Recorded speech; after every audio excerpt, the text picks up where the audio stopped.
Hello students, स्वागत है आपका हमारे YouTube channel science classes bye Rajman. आज हम लेते हैं चैप्टर 2 क्लास 10 अम्ल क्षारक और लवण। आज हम चर्चा करेंगे इसके कुछ टॉपिक्स पर ही नहीं बल्कि पूरे चैप्टर को लेंगे, जिसमें हम सबसे पहले लेंगे अम्ल, दूसरा क्षारक, तीसरा लवण, फिर अम्लों के भौतिक व रासायनिक गुण यानी physical and chemical properties of acids, क्षारकों के भौतिक व रासायनिक गुण, physical and chemical properties of bases. ये सबसे पहले हम लेते हैं अम्ल। ये अम्ल क्या होते हैं? वे सभी पदार्थ जिनका स्वाद खट्टा होता है तथा जो नीले लिटमस पेपर को लाल कर देते हैं तथा जलीय विलयन में H+ आयन देते हैं, वो सभी अम्ल कहलाते हैं।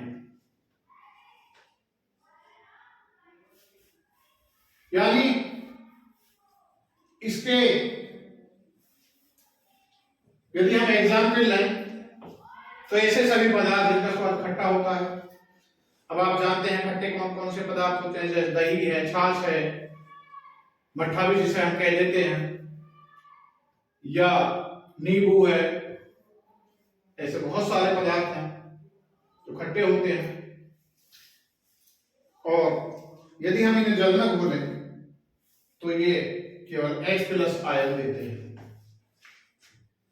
अब हम आगे आते हैं अम्लों के प्रकार पर कि अम्ल कितने प्रकार के होते हैं। मुख्य रूप से आयनन के आधार पर हम अम्लों को दो भागों में बांटते हैं। आयनन का मतलब होता है कि हम जल में यदि घोल रहे हैं या किसी भी चीज में घोल रहे हैं तो पूरी तरह घुल जाना या कम घुलना, उसके आधार पर हम दो भागों में इन्हें बांटते हैं। इसमें सबसे पहला है प्रबल अम्ल, जिसे स्ट्रॉन्ग एसिड कहते हैं। वे अम्ल जो जल में पूर्णतः आयनित या वियोजित हो जाते हैं प्रबल अम्ल कहलाते हैं। इनके एग्जाम्पल हैं H2SO4, HCl, HNO3 आदि। यानी ये जल में पूरी तरह घुल जाते हैं और H+ आयन देते हैं। दूसरा हम आते हैं दुर्बल अम्ल, यानी वे सभी अम्ल जो पूर्णतः आयनित या वियोजित नहीं होते, दुर्बल अम्ल कहलाते हैं। इसमें जैसे एसिटिक एसिड है, फॉर्मिक एसिड है और HCl है। CH3COOH एसिटिक एसिड,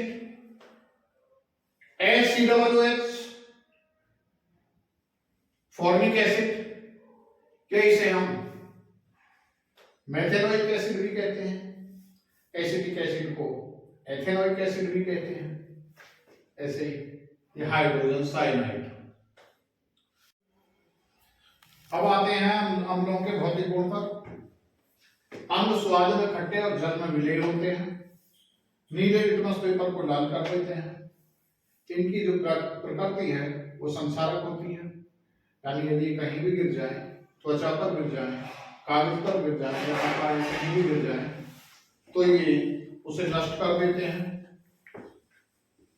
आगे आते हैं अम्लों के रासायनिक गुण, केमिकल प्रॉपर्टीज ऑफ एसिड्स। ये यदि हम किसी धातु के साथ किसी अम्ल की क्रिया कराते हैं तो ये जैसे अम्ल प्लस धातु ये लवण बनाते हैं और हाइड्रोजन गैस इसमें से रिड्यूस होती है, हाइड्रोजन गैस निकलती है। यदि हम HCl की Fe के साथ क्रिया कराएं तो FeCl2 प्लस H2, या इसी की नहीं हम किसी भी अम्ल की कराएं, H2SO4 की Fe के साथ कराएं FeSO4 प्लस H2। इसी तरह यदि हम धातु कार्बोनेट्स या धातु बाइकार्बोनेट्स की क्रिया कराते हैं तो इसमें भी धातु कार्बोनेट प्लस अम्ल लवण प्लस कार्बन डाइऑक्साइड जल। जैसे कैल्शियम कार्बोनेट की हमने यहाँ क्रिया कराई है 2HCl के साथ, तो calcium chloride CaCl2 plus H2O plus CO2 carbon dioxide gas जल। यानी यदि हम धातु कार्बोनेट्स की अम्ल के साथ क्रिया कराते हैं तो कार्बन डाइऑक्साइड और जल निकलेगा ही और एक लवण बनेगा। दूसरा बाइकार्बोनेट्स।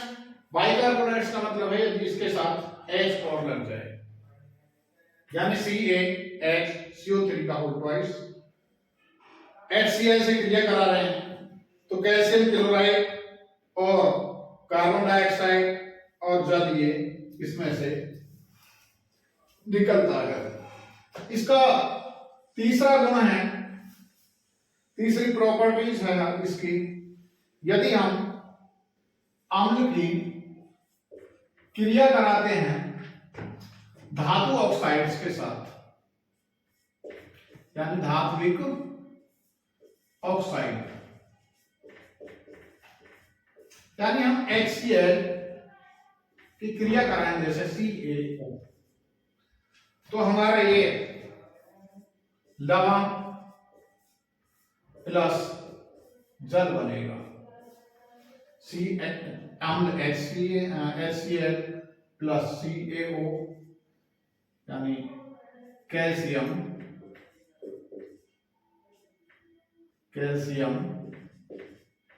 ऑक्साइड, ये बन गया हमारा CaCl2 प्लस H2O। तो ये हमारी मुख्य रूप से केमिकल प्रॉपर्टीज होती हैं। आगे हम लेते हैं क्षारक, या इसके उपयोग चाहो तो आप लिख सकते हैं अम्लों के उपयोग। इसके क्या उपयोग होते हैं? इसके उपयोग होते हैं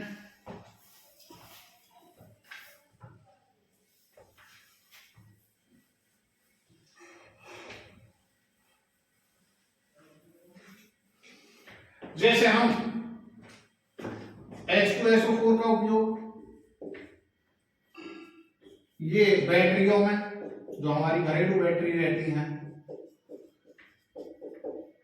बैटरियों में, और दूसरा HNO3 जो सोने चांदी रहती हैं, सोने चांदी के शोधन में।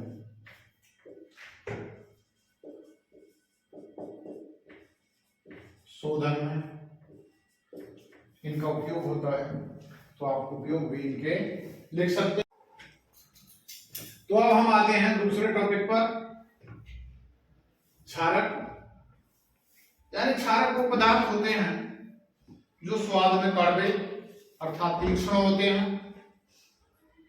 और जो लाल लिटमस को नीला कर देते हैं। और अर्हेनियस के सिद्धांत के अनुसार यदि ये जलीय विलयन और ये जलीय विलयन में OH आयन देते हैं, उन सभी पदार्थों को क्षारक कहते हैं। जैसे KOH, NaOH, ANOH का होल थ्राइस या CaOH का होल ट्वाइस। ये जो क्षारक हैं ये हमारे दो प्रकार के होते हैं। जैसे हमारे अम्ल दो प्रकार के होते थे, इनमें पहला है प्रबल क्षारक जो जलीय विलयन में पूर्ण रूप से आयनित हो जाते हैं, उन्हें प्रबल क्षारक कहते हैं। जैसे NaOH है, KOH है या CaOH का होल ट्वाइस है, और भी हो सकते हैं बहुत सारे। दूसरा है दुर्बल क्षारक जो हमारे जलीय विलयन में पूर्णतः आयनित नहीं होते, जिसमें AlOH का होल थ्राइस है, NH4OH का होल, NH4OH आदि। यानी ये जल में पूरी तरह नहीं घुलते, अर्थात ये इनमें कुछ OH आयन ऐसे रह जाते हैं जो इनके साथ लगे रह जाते हैं, अर्थात पूरी तरह OH आयन नहीं होते देते। अब आते हैं हम इसकी फिजिकल प्रॉपर्टीज पर। फिजिकल प्रॉपर्टीज इसकी यहीं से लिख देंगे कि जिनका स्वाद कड़वा होता है वो हमारे क्षारक होते हैं, तथा जो लाल लिटमस को नीला कर देते हैं और जलीय विलयन में OH आयन देते हैं। इसके बाद हम आते हैं आगे केमिकल प्रॉपर्टीज, रासायनिक गुण। यानी अम्लों की ही तरह क्षारक भी हमारे धातु के साथ क्रिया करने पर लवण और जल बनाते हैं। जैसे NaOH की यदि हम जिंक के साथ क्रिया कराएं तो ये सोडियम जिंकेट बनता है और जल रिड्यूस होता है। यहां कभी कभी इसके लिए प्रश्न ये भी आ जाता है, क्या होता है जब हम जिंक की क्रिया NaOH के साथ कराते हैं। या इस तरह का प्रश्न आ सकता है कि सोडियम जिंकेट कैसे प्राप्त किया जा सकता है। सभी का एक ही प्रश्न है, एक ही उत्तर है, यानी ये आपको समीकरण लिख देनी है कि सोडियम हाइड्रोक्साइड और जिंक की क्रिया कराने के बाद हमारा सोडियम जिंकेट बनता है। इसके बाद दूसरा हमारा इसका जो गुण है, रासायनिक गुण, वो है जब क्षारक की अम्ल के साथ क्रिया कराते हैं तो हमारा लवण और जल बनता है। यहां हम क्षारक की क्रिया करा रहे हैं, ये AlOH का होल थ्राइस है, और 3 ये H2SO4 के साथ जब इसकी क्रिया करा रहे हैं तो Al2SO4 का होल थ्राइस इंटू 6H2O। ये हमारी समीकरण बैलेंस हो गई है, क्योंकि दो यहाँ Al के हैं, यहाँ भी दो हैं Al के, SO4 के यहाँ 3 ये हैं, यहाँ भी SO4 के 3 हैं, इधर जो 6H के 12 हैं, तो 2 3 6 और 2 3 6 12 हो गए। ऑक्सीजन के यहाँ से 4 ये हैं, ऑक्सीजन के हैं ये 6। इसके बाद हम चलते हैं इसके तीसरे गुण पर। क्षारक और अधात्विक ऑक्साइड लवण और जल बनाते हैं। यहाँ कैल्शियम ऑक्साइड, कैल्शियम हाइड्रोक्साइड की क्रिया, या हम ये कह सकते हैं कि ये जो बिना बुझा चूना, ये बुझा हुआ चूना है, यदि हम इसकी क्रिया कार्बन डाइऑक्साइड गैस के साथ कराते हैं तो हमारा कैल्शियम कार्बोनेट बनता है और जल बनता है। अब यहां हम एक चीज देखेंगे जो यहाँ अलग है क्रिया, कि यदि हम अम्ल की क्रिया हमेशा धातुओं के साथ होती है और क्षारक की क्रिया हमेशा अधातुओं के साथ होती है। यहां एक चीज और आएगी, वो मैं अभी ये है मिटाता हूं, थोड़ा बताता हूं। अब हम आते हैं क्षार व क्षारक में, दोनों में क्या डिफरेंस है। क्षारक और क्षार में अंतर हमने बताया है कि सभी क्षारक जलीय विलयन में OH आयन देते हैं, लेकिन कुछ क्षारक ऐसे रहते हैं जो जल में पूर्णतः आयनित नहीं होते। अब यहां एक चीज समझेंगे आप कि जो जल में पूर्णतः आयनित हो जाते हैं उन सभी क्षारकों को हम क्षार कहते हैं। यानी जल में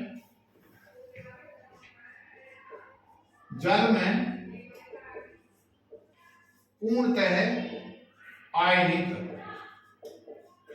जो भी होंगे वो सब क्षार कहलाएंगे, लेकिन जो पूर्णतः आयनित नहीं होंगे वो क्षारक होंगे।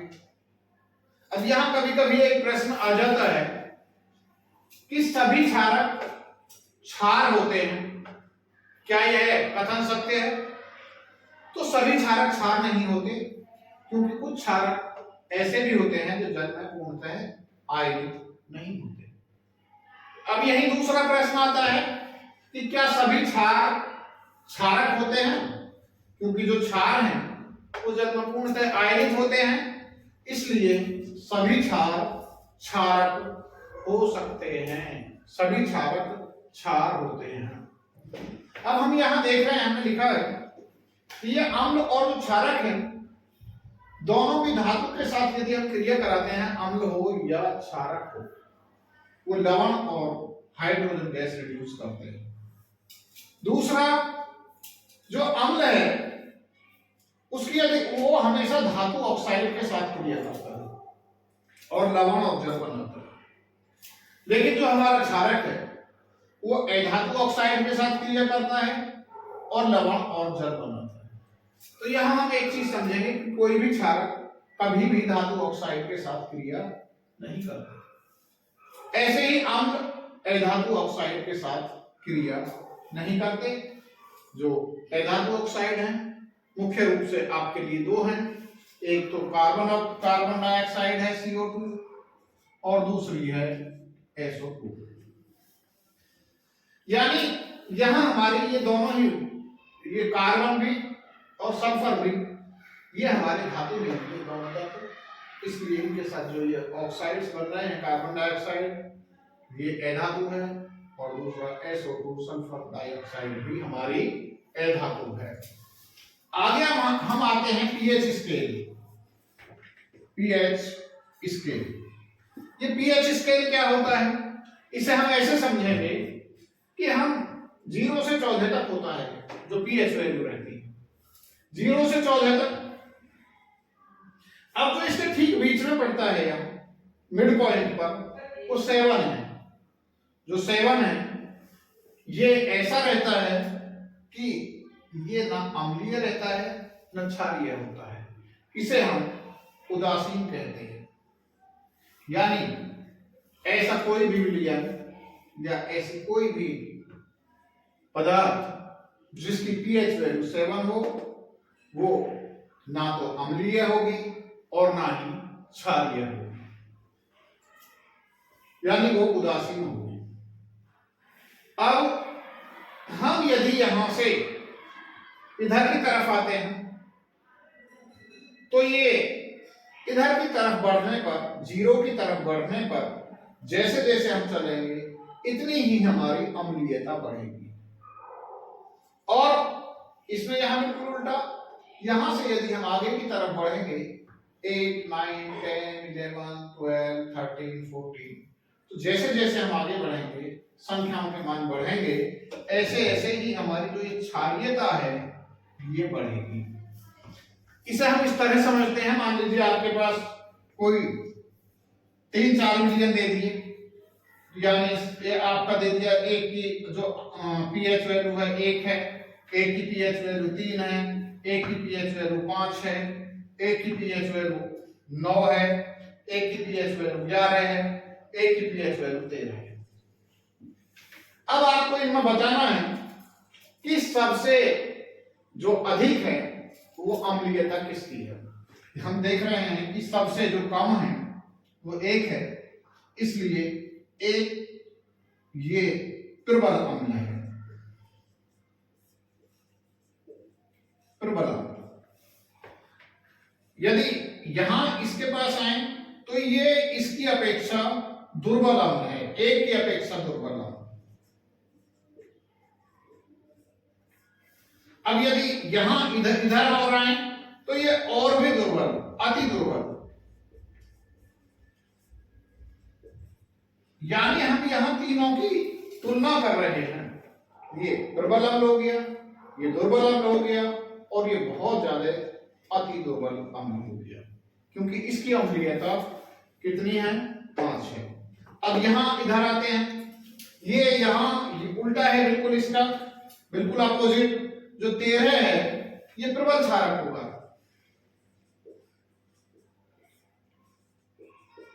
प्रबल क्षारक। यहां यदि हम देख रहे हैं तो ये 9 वाला ये इससे कम है क्योंकि क्या है, तो ये दुर्बल क्षारक होगा। और यदि यहां आते हैं और भी 9 पर भी तो ये अति दुर्बल होगा। यानी हम यहां इन तीनों की यदि तुलना करें तो सबसे अधिक प्रबल ये होगा, उससे कम ये होगा और सबसे कम ये होगा। लेकिन क्योंकि 7 से ज्यादा है ये सभी इधर क्षारक होंगे, क्षारीय होंगे और यहां से इधर सभी अम्लीय होंगे। ऐसे ये कम दुर्बल होगा, ये थोड़ा और प्रबल हो जाएगा इसकी अपेक्षा। अब हम आते हैं लवण पर। लवण में अम्ल और क्षारक की क्रिया द्वारा हमें लवण और जल प्राप्त होता है। हम पहले भी बता चुके हैं आपको। अब जो यहाँ HCl और NaOH की क्रिया द्वारा हमें NaCl प्राप्त होता है। और ये NaCl हमारा वही लवण है जो हमारा खाने के रूप में प्रयोग होता है, नमक और जल। अब आते हैं हम लवणों की प्रवृत्ति। जो लवणों की प्रवृत्ति है वो क्या होती है, वो 3 तरह की होती है। एक तो उदासीन हो सकते हैं, एक वो हो सकते हैं जिनकी लवण में जो अम्लीय हो सकते हैं, और तीसरे वो जो क्षारीय हो सकते हैं। ये कैसे होंगे, जो प्रबल अम्ल और प्रबल क्षारक दोनों मिलेंगे, क्योंकि ये दोनों ही पानी में ये प्रबल अम्ल H+ आयन देते हैं और प्रबल क्षारक OH- आयन देते हैं, तो दोनों मिलकर हमारे उदासीन लवण बनाते हैं। और इस प्रकार की जो अभिक्रिया होती है उसे उदासीन अभिक्रिया भी या उदासीनीकरण अभिक्रिया भी कहते हैं। दूसरा आता है हमारा प्रबल अम्ल हो, कोई एक दुर्बल क्षार हो, उनकी जो हम क्रिया कराएंगे, जैसे प्रबल अम्ल मान लीजिए हम ले रहे हैं NaOH ही ले लेते हैं, नहीं HCl, दुर्बल क्षारक AlOH का होल थ्राइस, क्योंकि हमने प्रबल क्षारक दुर्बल क्षारक इन सब के हमने आपको एग्जाम्पल दिए हुए हैं। तो ये जो लवण बनेगा ये ऐसा होगा जिसमें अम्लीय वाला गुण होगा। दूसरा जो हमारा दुर्बल अम्ल यानी वीक एसिड और स्ट्रॉन्ग बेसिस, यदि हम इनकी रिएक्शन कराएंगे तो जो हमारा साल्ट प्राप्त होगा, लवण प्राप्त होगा, उसकी जो प्रवृत्ति होगी वो क्षारीय होगी। अब हम, क्योंकि ये जो लवण है ये आपको आते भी हैं, 1 या 2 लवण, कम से 1 लवण तो हर बार आएगा आपको, हर एग्जाम में, जो बोर्ड एग्जाम है 1 लवण आपको जरूर मिलेगा और 3-4 लवण आपके पास सारे ही हैं। तो जो मुख्य लवण है पहला वो है गंधक चूर्ण, जिसे ब्लीचिंग पाउडर भी कहते हैं। इसका सूत्र है CaOCl2 और इसे हम कैल्शियम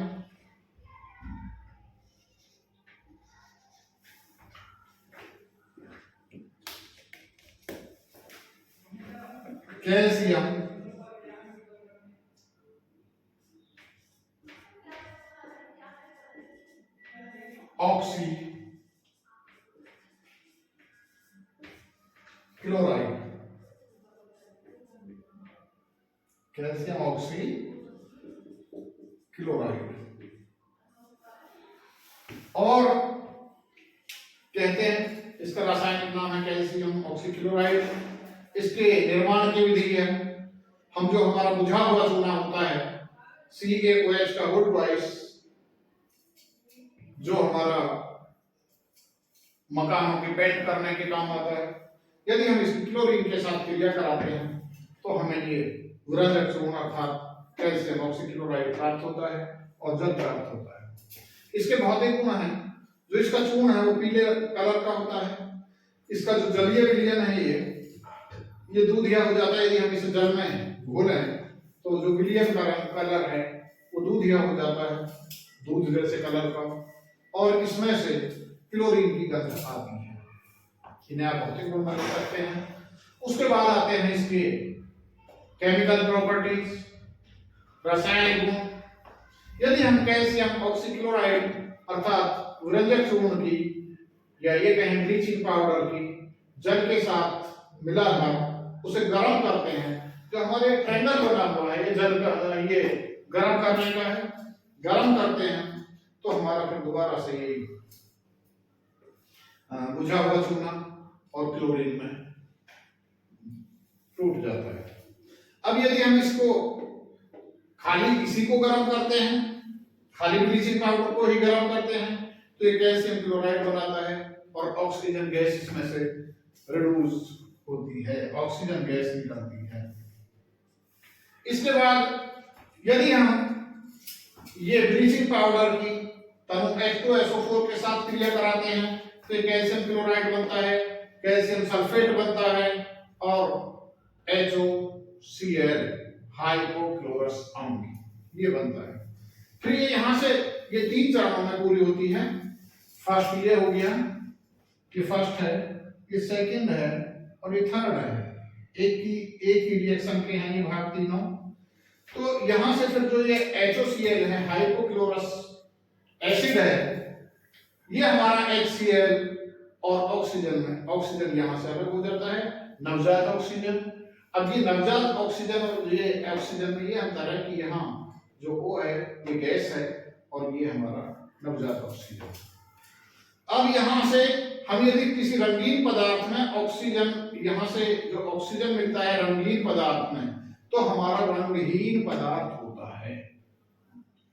ये जो पदार्थ है जो मिलेगा वो रंगहीन हो जाएगा। आगे हम आते हैं जो रंगहीन का मतलब, जब हम किसी को किसी बनाना किसी का छुटाना हो तो उसे हम इस क्रिया के द्वारा उसका रंग करते हैं। उसके बाद आते हैं इसका उपयोग विरंजक के रूप में। जैसे यहाँ इसका नाम ही है विरंजक चूर्ण। विरंजक का मतलब ही होता है कि वो रंगहीन करने में, किसी भी जो रंगीन पदार्थ है उसे रंगहीन करना। दूसरा, ऊन को सिकुड़ने से बचाना। तीसरा, जीवाणुनाशक के रूप में। तो इसके साथ हमारा जो ये है विरंजक चूर्ण ये समाप्त। अब आते हैं हम अगला लवण, बेकिंग पाउडर या खाने का सोडा, जिसे हम NaHCO3 सोडियम हाइड्रोजन कार्बोनेट, इसका रासायनिक नाम है सोडियम हाइड्रोजन कार्बोनेट।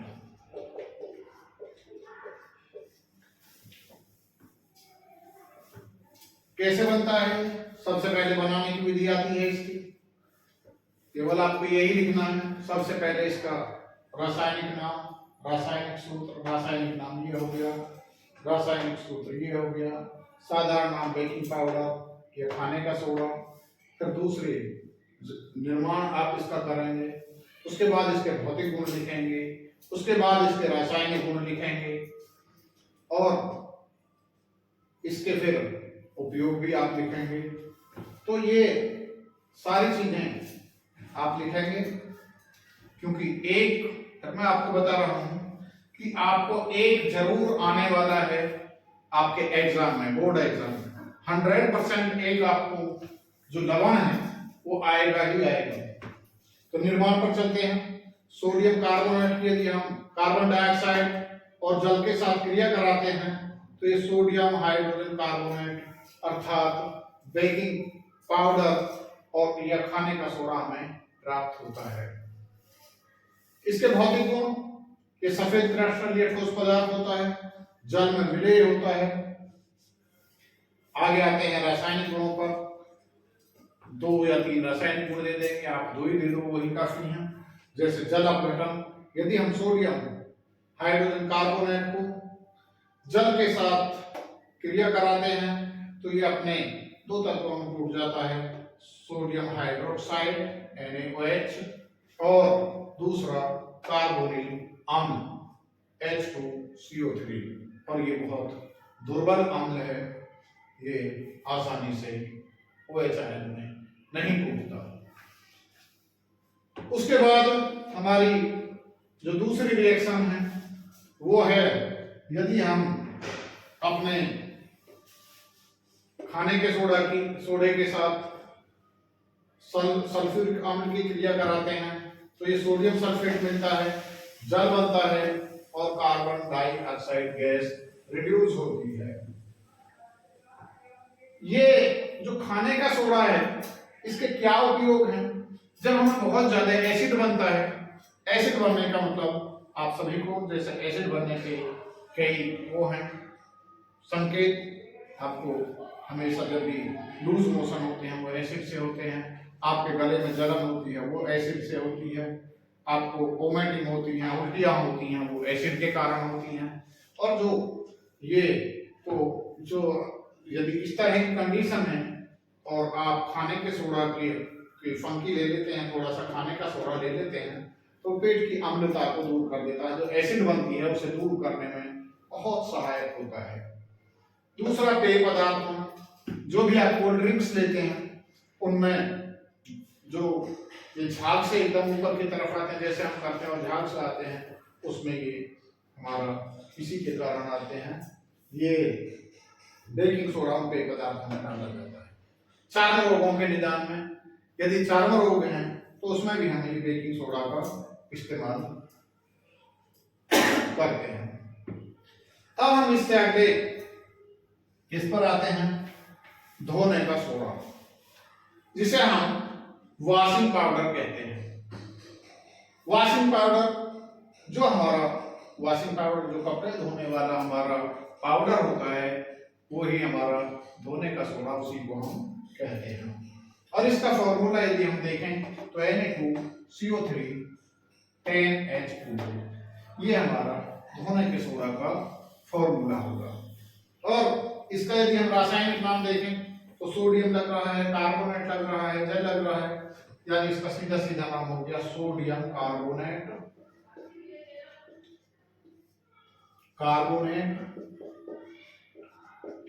और चूंकि इसमें 10 जल के अणु हैं तो डेका, जल के लिए hydrate, Deka hydrate, sodium carbonate Deka hydrate इसका रासायनिक नाम हो गया। इसके बाद इसका जो निर्माण है, इसका निर्माण आपका 3 स्टेप में पूरा होता है। पहला स्टेप है हमारा सोडियम क्लोराइड अर्थात नमक, अमोनिया गैस होती है, जल और कार्बन डाइऑक्साइड गैस। यदि हम इन सब की एक साथ रिएक्शन कराएं तो हमारा ये वॉशिंग सोडा और NH4Cl अमोनियम क्लोराइड, ये दो प्राप्त होते हैं। NH4 अमोनियम का होता है, ये अमोनिया है NH3 और ये NH4 अमोनियम है, अमोनियम क्लोराइड। अब हम यहां से जो हमारा ये वॉशिंग सोडा है, वॉशिंग सोडा का फिर अपघटन करते हैं अर्थात उसे गर्म करते हैं, क्योंकि अपघटन आप जानते हैं 3 तरह से होता है, या तो उसे ऊष्मा द्वारा या विद्युत द्वारा या प्रकाश द्वारा। तो यहाँ हम इसे गर्म करते हैं, जो ये हमने ट्रायंगल बनाया है गर्म करने का ही, अपघटन करते हैं तो यहाँ से हमारा Na2CO3 प्राप्त होता है, H2O प्राप्त होता है और Na2CO3 और CO2 कार्बन डाइऑक्साइड और दूसरा हमारा H2O, ये हमें प्राप्त हो जाते हैं। अच्छा, जो हमारा ये Na2CO3 प्राप्त होता है ये निर्जल होता है, इसके साथ कोई जल नहीं मिला होता, इसलिए इसे सोडा क्षार या सोडा एस भी कह देते हैं। सोडियम कार्बोनेट को सोडा क्षार या सोडा एस। आपको ये भी आ सकता है कि सोडा क्षार कैसे प्राप्त किया जा सकता है। तो सोडा क्षार जो हमारा वॉशिंग पाउडर है उसका यदि हम गर्म करते हैं तो जल और कार्बन डाइऑक्साइड उसमें सेटल हो जाती है और हमें सोडा क्षार या सोडा एस हमें प्राप्त होता है। उसके बाद आते हैं हम तीसरे स्टेप। ये जो यहाँ से हमें सोडा क्षार प्राप्त हुआ, इसकी हम जल के साथ जल में डाल देते हैं, तो हमें यहाँ से ये वॉशिंग पाउडर प्राप्त होता है, क्योंकि इसमें से 10 जल के हम इसके साथ क्रिया करके ये Na2CO3 10H2 ये हमारा वॉशिंग पाउडर का यहाँ से हमें फॉर्मूला प्राप्त हो गया। उसके बाद इसकी रासायनिक गुण बहुत ज्यादा नहीं है, केवल 1-2 रासायनिक गुण है इसके। ये जो हमारा वॉशिंग पाउडर है, इसे यदि हम खुले में शुष्क में छोड़ दें तो इसमें से जो 9 जल के अणु हैं वो बाहर निकल जाते हैं, और इसके साथ एक Na2CO3 के साथ केवल 1 जल का अणु बच जाता है। यदि हम इसको भी गर्म करते हैं तो यहाँ से फिर हमें सोडा एस प्राप्त हो जाता है, और हमारा ये जल अलग हो जाता है। ये सोडा एस या सोडा क्षार अर्थात निर्जल सोडियम कार्बोनेट हमें यहाँ से प्राप्त होता है। उसके बाद इसके उपयोग पर आते हैं। ये आग बुझाने वाले यंत्रों में भी हम वॉशिंग पाउडर डालते हैं, और दूसरा सोडा एस बनाने में इसका प्रयोग करते हैं, जल की कठोरता दूर करने में इसका प्रयोग करते हैं। इसी के साथ हमारा ये धोने का सोडा का जो भी समाप्त। अब आते हैं हम इससे अगले लेवल। तो अब हम आते हैं प्लास्टर ऑफ पेरिस पर। जो प्लास्टर ऑफ पेरिस है, इसका फॉर्मूला है CaSO4 × 12H2। यदि इसके रासायनिक नाम की बात करें तो इसका रासायनिक नाम है कैल्शियम सल्फेट।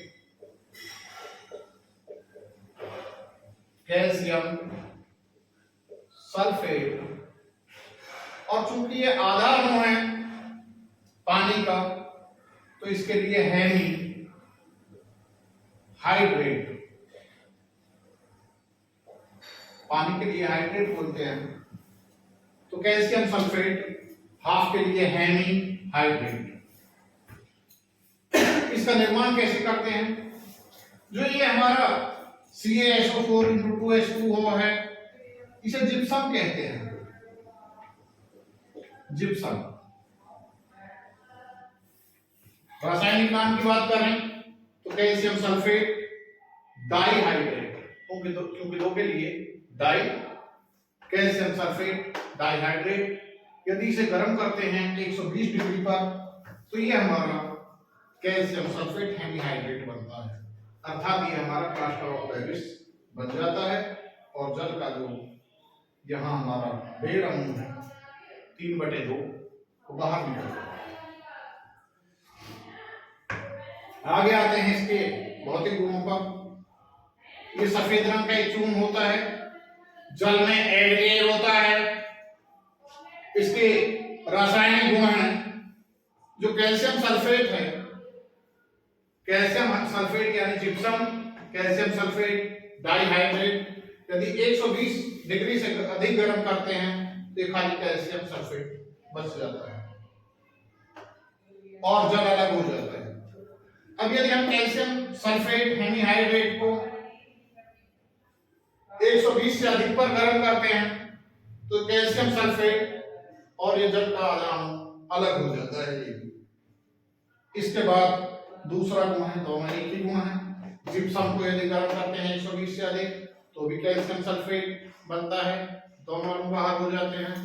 यदि हम ये जिप्सम है, यहाँ दोनों की सेम कंडीशन होती है। ये हमारा प्लास्टर ऑफ पेरिस है,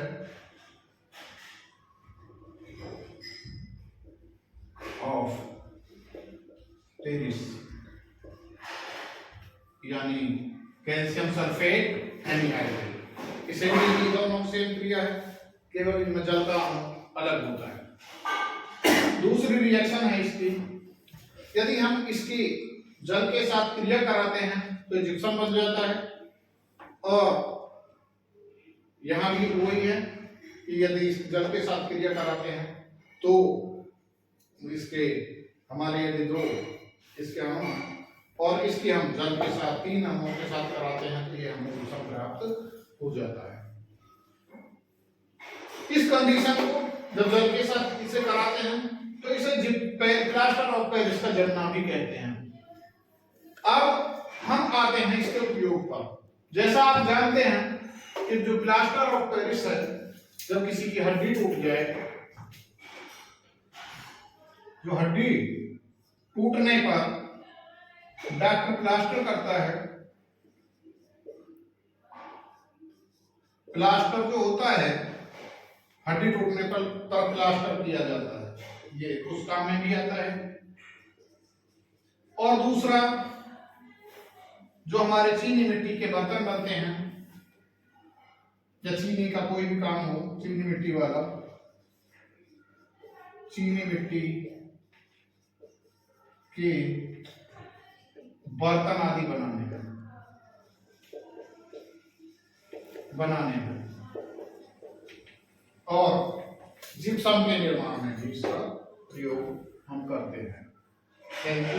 ये सारा चैप्टर हमारा समाप्त हो गया।